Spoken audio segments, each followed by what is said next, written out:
बिस्मिल्लाहिर्रहमानिर्रहीम। Dear students, अस्सलाम वालेकुम। Welcome to English grammar world. आप जानते हैं कि हमारा सेकेंड ईयर का जो सिलेबस चल रहा है उसमें हमने लास्ट लेक्चर में द डाइंग सन के लेसन को देखा था, उसका एनालिसिस किया था। आज हम डाइंग सन की एक्सरसाइज करने जा रहे हैं, तो उसके जो आंसर द क्वेश्चंस हैं आज उनको देखते हैं हम, और उनका ब्रीफली आपको मैं मतलब है कि उसके आंसर्स दूंगा। आइए देखते हैं। पहला क्वेश्चन इसका, how is it that a star seldom finds another star near it, कि शाज़ो नदरी कैसे होता है कि एक तारा शाज़ो नदरी दूसरे के करीब आता है। उसकी असल वजह क्या है, that there is a great distance between the stars, उनके दरमियान बहुत फासला है, बहुत ज़्यादा लंबा फासला है, जिसकी वजह से एक तारा दूसरे के करीब नहीं आ सकता। Because the stars are wandering in loneliness, सारे जो हैं वो तन्हाई में गर्दिश कर रहे हैं। और क्या है, जो मतलब है कि आसमान है वो एक समंदर की मानद है, और उस पर स्टार जो है वो एक शिप की मानद है। अगर एक शिप एक समंदर के अंदर खड़ा हो तो दूर तक कोई और शिप नज़र ना आए, तो इस फासले को हम ये कहेंगे कि एक सितारे का दूसरे सितारे से इतना फासला है। तो ह्यूज डिस्टेंस है स्टार्स के दरमियान, और वो लोनलीनेस में मतलब है कि गर्दिश कर रहे हैं, जिसकी वजह से एक सितारे का दूसरे के करीब आना नामुमकिन है। अब देखते हैं दूसरा क्वेश्चन।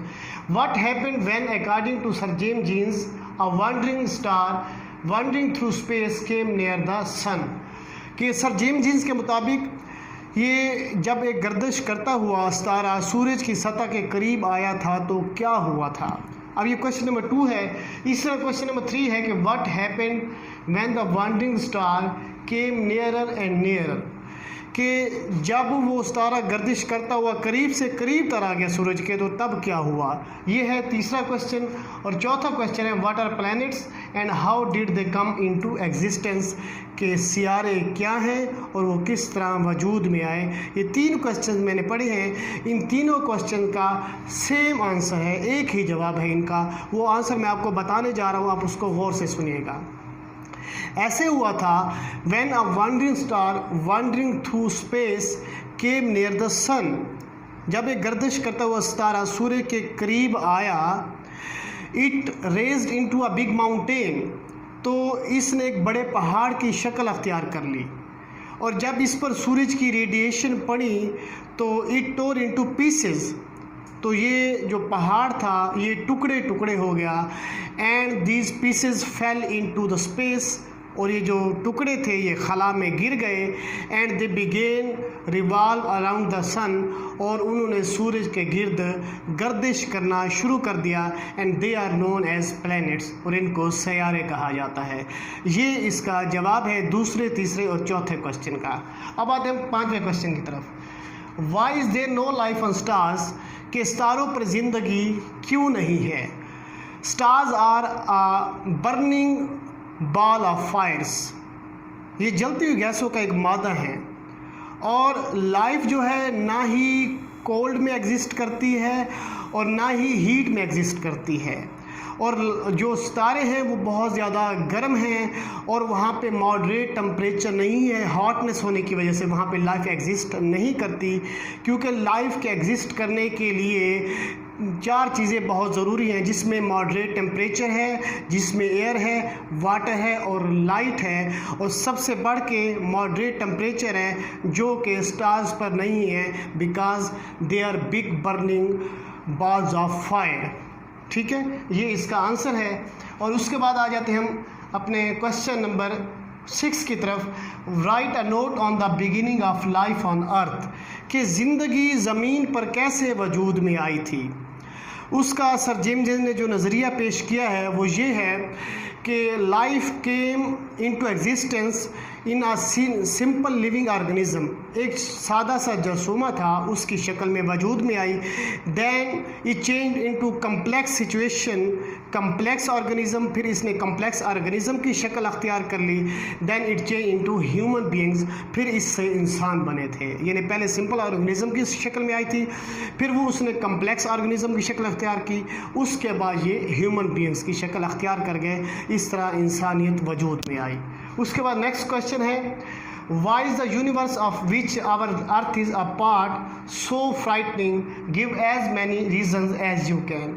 कि हमारी जो ज़मीन है, जो यूनिवर्स है, कायनात, वो इतनी फ्राइटनिंग क्यों है? उसकी 3-4 वजूहात हैं। उनमें से एक वजह ये है कि यहाँ पे लोनलीनेस है, तन्हाई है, ज़मीन के अलावा हमें कहीं पे ज़िंदगी का वजूद नज़र नहीं आता। और लिटलनेस है, हमारी जो कायनात है इसमें ज़मीन जो है हमारी एक लिटलनेस को शो करती है।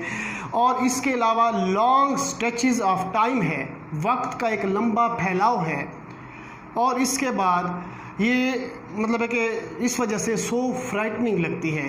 ये इसमें रीज़न्स बयान की गई कि यहाँ पे लोनलीनेस है और यहाँ पे मतलब है कि लॉन्ग स्ट्रेचेस ऑफ टाइम है, जिसकी वजह से ज़िंदगी जो लिटलनेस है, जिसकी वजह से हमें लाइफ फ्राइटनिंग लगती है। उसके बाद अगला क्वेश्चन है, what in your opinion be conditions necessary for the kind of life we know to exist on other heavenly bodies, do such conditions generally exist? वो कहता है कि ज़िंदगी को वजूद में लाने के लिए कौन सी कंडीशंस नेसेसरी हैं, कौन सी चीज़ें ज़रूरी हैं लाइफ के एग्जिस्ट करने के लिए। तो उसमें मैंने आपको पहले मतलब ये बात बता चुका हूँ कि लाइफ के एग्जिस्ट करने के लिए 4 चीज़ें बहुत ज़रूरी हैं, जिसमें सबसे पहली बात है मॉडरेट टेम्परेचर, उसके बाद एयर, उसके बाद वाटर और उसके बाद है कि हमारी लाइट। ये मतलब 4 चीज़ें जो है अगर हो किसी जगह पर तो वहाँ पे ज़िंदगी वजूद में आ सकती है। और ज़मीन के अलावा कहीं भी ये चीज़ें नहीं पाई जाती, क्योंकि स्टार्स बहुत ज़्यादा गर्म हैं और जो सियारे हैं उनमें से कुछ बहुत ज़्यादा ठंडे हैं और कुछ बहुत ज़्यादा गर्म हैं, जिसकी वजह से उन पर लाइफ एग्जिस्ट नहीं करती। इसलिए लाइफ जो है सिर्फ अर्थ पे ही एग्जिस्ट करती है।